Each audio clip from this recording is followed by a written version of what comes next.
Good morning, Hornet Nation. Welcome to the Daily Buzz. I'm Joe Hutzler. A lot to get to today, as always, so let's get started.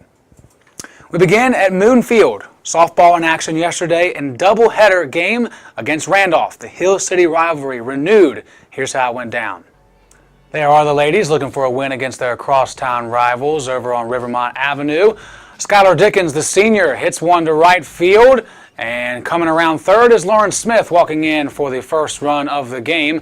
That would tie it up at one apiece. Nice running on the base paths as well as Chitwood gets another one to right field that bloops in and Dickens walks in for run number 2. The Hornets would win the first game by that final 2-1. Now on to the second game, and an error by the pitcher for Randolph as that one goes low. Chitwood rounds to go to second. Meanwhile, Hugate and eventually Dickens will come in to make it 2-0 on a nice slide and touch of the bag in the first inning.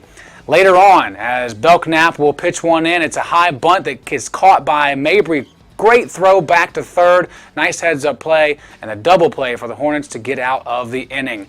And then once more, an error by the Wildcats. The Hornets would score 5 runs, but only one of them earned thanks to the errors by the Wildcats. But they would pick up 7 unanswered in the 5th inning and win 7-5.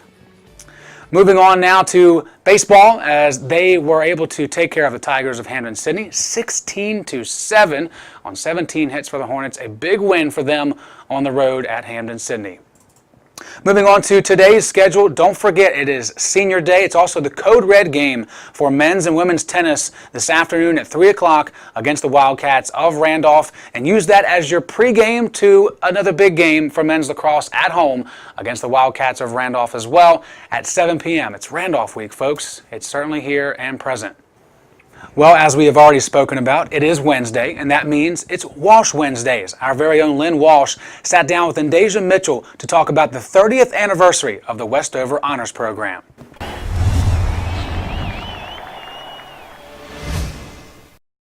"2017 marks 30 years since the inception of Lynchburg College's Westover Honors Program.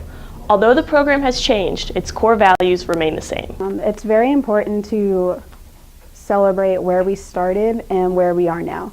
When the program began in 1987, there were less than 25 students, and then this past year we had an incoming class of freshmen that was over 64 students.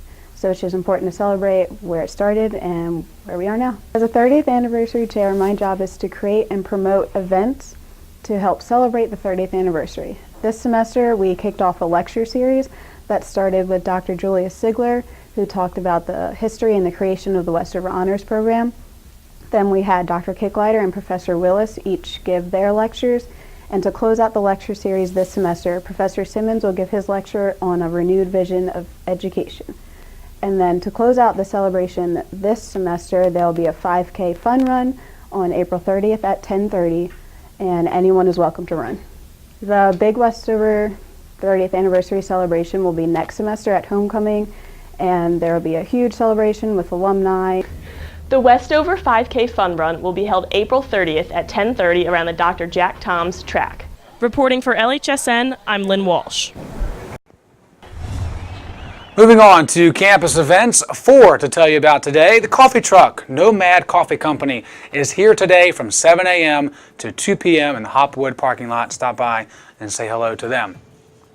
Also, the Rock Wall Wednesday is going on thanks to the Outdoor Leadership Program from 1 to 5 today. Just go down to the Moonfield Rock Climbing Wall, free for all students, of course, weather permitting, and it looks like you should be in pretty good shape today.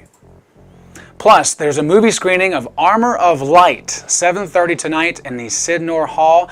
Follow an evangelical minister and the mother of a teenage shooting victim who ask, is it possible to be both pro-gun and pro-life? Great question.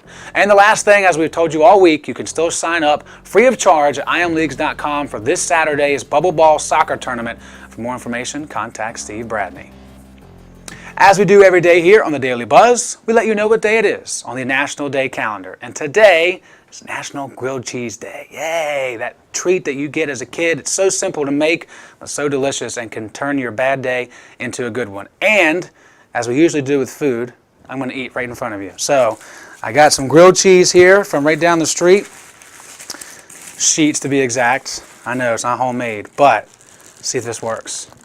Ooh, kind of, sort of. Not really. All right. Well, here. You take this half. Thank you, sir. Live TV. What are you going to do?